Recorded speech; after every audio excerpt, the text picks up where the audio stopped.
conference this week is an active conference. You guys will be participating. Our students here at the Shala as well. Hopefully those of you, our extended family, will get up and do some participation with us as well.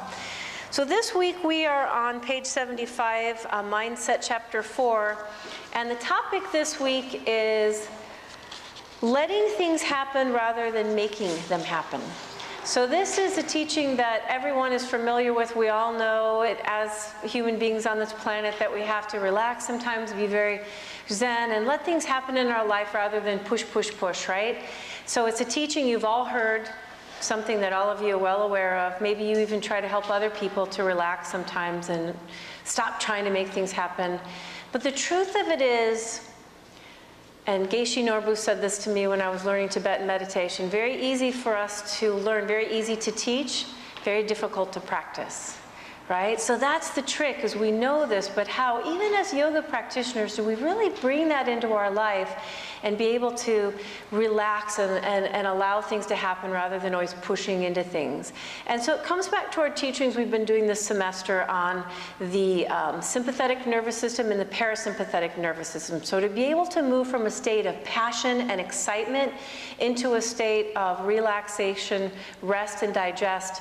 And who's more healthy, the person in that fight or flight, or the person who's zenned out? How are you most healthy? Quiz time. Zenned out? Actually, a combination of both. So you can't live your whole life zenned out. Those kind of, you become the couch potato, right? But you can't live your whole life in fight or flight either, in an excitement and passion in that state. So we have to, as a healthy being, we have to be able to modulate naturally between those two as needed.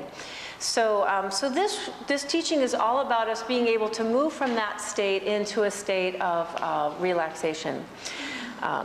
So the example I want to use is Casper's, who's so amazing the way he tells a story, because it gives us a little visual in our mind. So on page 75, he tells a story of when he was learning to ride horses. So he took lessons in an arena and everything. He was going to learn to ride a horse. And anyone who was reading with me, what did he say? It was a train wreck, him trying to learn how to ride a horse. Why? He was trying to drive the horse. Because Casper was trying to drive the horse like a car. Right? So he was trying to like put on the gas, like, let's go, and put the brakes on, and it was not working. The horse was not cooperating. It was a train wreck.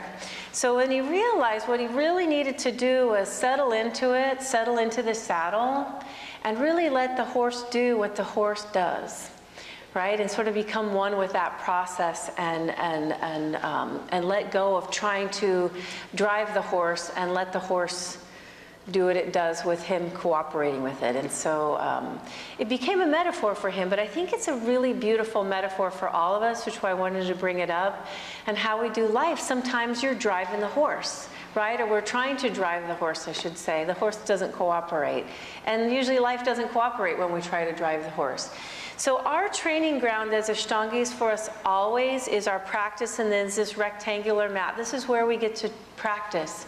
So this week we get to talk about practicing how we let go within our practice. And I see it often. I've seen it in myself. I'm guilty of it as well. But I certainly, as a teacher, I see it all the time where people are trying to drive the horse of asana, you know, rather than the pose itself, like the horse, naturally has all we need within it for us to ride the asana. And instead, we're push, push, push, push, right? We're trying to drive the asana. And the same thing happens. It's just, as Guruji would say, some problem, right? And a great example, one of my favorites, is a second series pose, a very challenging second series pose called Kapotasana. And in Kapotasana, and this is interesting because we're going to talk about the psoas muscles later, which are these large muscles that run alongside your spine, right? Where we hold our fear reflex, and our stress is held in lots of the times in this large muscle. So in Kapotasana, we're actually meant to stretch those muscles. We're going to talk about when we're really healthy here, that we release, we stretch, and we strengthen. And our yoga practice gives us at least the stretching and the strengthening of the psoas muscle.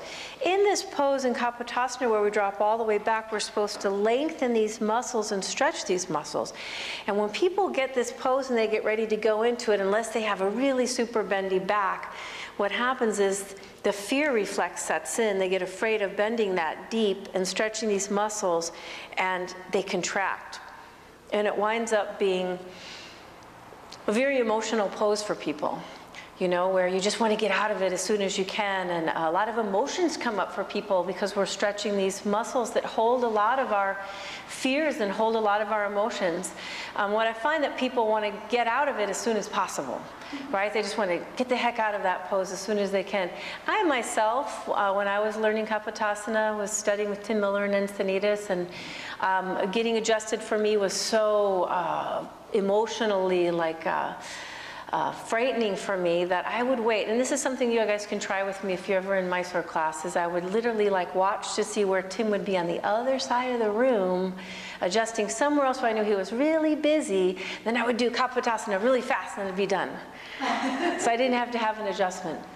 But it's a beautiful example of how we're supposed to just breathe into life. We're supposed to breathe into the pose and ride the pose, right? Where instead we do the opposite. We get afraid, we stop breathing, we tense up, and then the pose just doesn't feel good. You know, it actually hurts, and we can't wait to get out of it. And I know students for years that try to avoid or don't like that pose. But for all of us, we can think of something in the practice that we don't look forward to, and maybe that once we're in that pose, we're constantly pushing ourselves. So here on our mat is one of the greatest places for us to practice this idea of letting go and becoming one with the thing that we're doing. So today I want to give you guys 3 things that are going to be ways for us to, what I want to say is practice letting go. Because if we talk about it like a state that we'll arrive at, you know, like someday I'm just going to be so zen, I'll never have to worry about letting go again. It'll always just be natural. But for me, I really feel like this idea of moving into the parasympathetic nervous system, or being able to let go, is something that we have to practice. And we get better at it when we practice, practice, practice. So I want to give you 3 different ways that you guys can actually start today to practice releasing and letting go. But first, let's talk about how we, as human beings, are always holding stress or emotions in 2 areas. One is our mind, right? Is how we are stressed about things, I'm afraid of things or whatever, but also physiologically we hold it in our body. We all know that. Ulcers, heart attacks, the list goes on. People that have shoulders like this, lower back pain from psoas muscles. We understand this, but how do we let go of it? Some of the research that's been more recent but has been around for a long time is how we hold stress also in our fascia, or we hold stress from traumas in our traumas that have happened in our life. So we know if you've ever been in a car accident, if you've ever been rear-ended. Has anyone ever been rear-ended? We know that sometimes when that happens, a multitude of things can happen from being rear-ended, but one thing that happens is that you can hold that physical trauma in your body, thinking, as I described that asana, that the muscles contract and are all tensed up, and you literally enter a state of fight or flight. But after you've been in that, you're doing that all the time, right? Because what happens when you've been rear-ended? You're always looking in the rear view mirror to see if that person's going to slam into you again, who's ever behind you. Has anyone ever been emotionally rear-ended, where you didn't see something coming and it just came and the same as the car just hit you so hard and it left you a little traumatized? And the same thing, the research that's out there shows that sometimes we have a hard time in our bodies finding a way to physically, physiologically, emotionally maybe too, let go of those traumas. And so we wind up carrying them around for years. A good example of this is in the animal kingdom. And this is one of the examples Casper used when he was here that I love so much, as he talked about when the little beautiful gazelle is being chased by the tiger. So it happens when the tiger is, National Geographic is showing the photo of the tiger chasing gazelle and is running and running, and the gazelle is in the state of which nervous system? Static. You guys know with all this. So it's in fight or flight, right? What happens physiologically to the gazelle when it's in that state? Adrenaline is being dumped. Heart beats fast. Changes the respiratory system, right? The digestion goes into a resting mode so it can do all these other things, right? So we understand everything's all the sentences are heightened so it can run. So then the story has a happy ending. What happens to the gazelle? It runs faster than the tiger and it survives the chase, right? So then here's the thing we'd like to talk about. Then what happens? What happens to the gazelle? Just eats. So does a gazelle go and hide in a bush and go, oh my God, I'm so scared, I'm not going to come out of the bush because there are tigers all over the world and there's going to be one out there waiting for me? Does a gazelle hang out there for hours, or the next day it wakes up and goes back to the bush and hides from the tiger? No. What does it do? Shakes it off first. We're going to talk about how in the mammals they have this natural thing they do, which is called a shiver or a shake, where they just shake it off. And then they go back to eating grass. They totally let go of this whole chase thing that happened. And that is the beauty of our reptilian brain, right? But we've developed and grown and have this newer brain, which is called everyone's being quizzed? The neocortex. So the neocortex, remember, is this beautiful machine that we have that can synthesize, or that can create things that haven't even happened. So what happens for us, so let's just play it out. So the gazelle's being chased and it survives it. You know, so for us, we're like been hit by a car behind us or been hit emotionally. What happens? We don't just shake it off and start eating grass again. We start thinking, oh, I think it could happen again. I'm worried that person's going to hurt me again, or someone else could hurt me, or a car's going to slam into the back of me. And we start to recreate or to carry that for the next day, for the next year, or we continue that in our brain, which causes this tension that we continue to hold in our bodies as well. So the three things I want to give you guys to start to work on releasing the mind, or somewhere in the heart, the gut, the psoas muscle for a lot of us, the lower back, or what Casper calls the rubber band body, the fascia body that we have, is going to be to stand up. We're going to do something called shaking. And then we're going to talk at the end of class about exhaling and breathing, and then a psoas release. So let's do the first one. We're going to come up to standing, and I'm going to try to keep my microphone right. It's going to be very interesting for those of you out there in the rest of our little world. Super easy. You're going to keep the balls of your feet on the floor, and we're going to bounce up and down on our heels. That pounding is really important. That's how we're going to release the fascia. Then you're going to let your shoulders kind of bounce too, and your hands, and all the weight of this. This is something, again, naturally in the animal kingdom they do this. This is a great way for us to, so you ever been in a team sport and you got upset about something and the coach says you shake it off. It's the same thing, right? We can say that to our friends sometimes when they're upset about something. This is the idea. Lift your heels and bounce a little bit so that there's a little bit of contact with the floor. And in this, we're going to release the fascia tension that we hold. So it's great to do this for 3 to 5 minutes a day, or if you're sitting in your desk for a long time, you need a break to get up and do this. Good for the brain, good for the body. Excellent for your lymphatic system. It's a way of keeping that, especially if you sit a lot during the day, to keep the juices flowing as well and keep us cleansed. And look at Gina's happy, she's smiling. Another thing that happens is you just kind of feel happy when you bounce up and down, right? So I have some people that have started doing this every morning, and they're reporting in that they're feeling really good. It's helping them release some stress, and they just start their day happy. It's a great way to start your Ashtanga because it's also going to warm you up. So that would be our 3 to 5 minutes. So you guys aren't going to have to do that. You can sit down for a minute because Dwayne is going to come and demonstrate the psoas release. So lie down on the mat here. This is what we're all going to do in Shavasana today. So the psoas, those large muscles that hold fear reflex and tension, we can't stretch them to release that tension, and we can't strengthen them to release that tension. We have to actually do something static that releases those large muscles.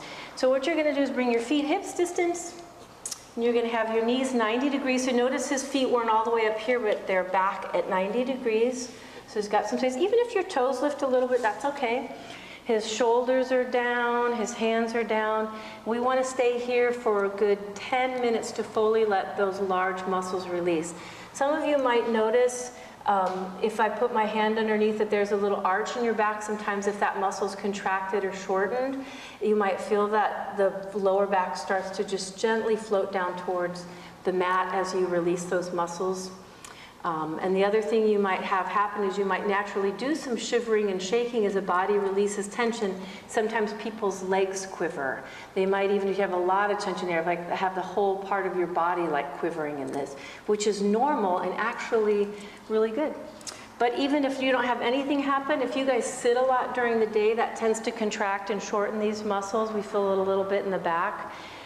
Or if you do have a stressful job, I highly recommend this every day for 10 minutes. Thank you, Dwayne. And then lastly, the thing that we can all do when we're in that state of fight or flight or stress, you're just riled up about something, or maybe even just you know you're going to get riled up about something, the easiest thing we can all do is practice long exhales. So I'll try that for a minute. We're going to take an inhale. And exhale, exhale, exhale, exhale, exhale. Again, inhale. And exhale, exhale, exhale, exhale. One more time. And a really long exhale. Beautiful. The body immediately, like snapping my finger, responds to that when we need to pull ourselves out of it. Like we talked about with the Viktor Frankl quote a couple weeks ago, it gives us that space in between reaction as well sometimes to calm ourselves down. So we'll end with our quote for this week. As the Buddhist scriptures and the Heart Sutra magically suggest, samsara, nirvana, the difference is merely a transition of perspective. In other words, the very world of troubles is also the enlightened world. The kingdom of heaven is now spread out before us. We just cannot see it. The few brief times its light shines through the cracks in our world become the unforgettable, inspirational moments of our lives. Namaste.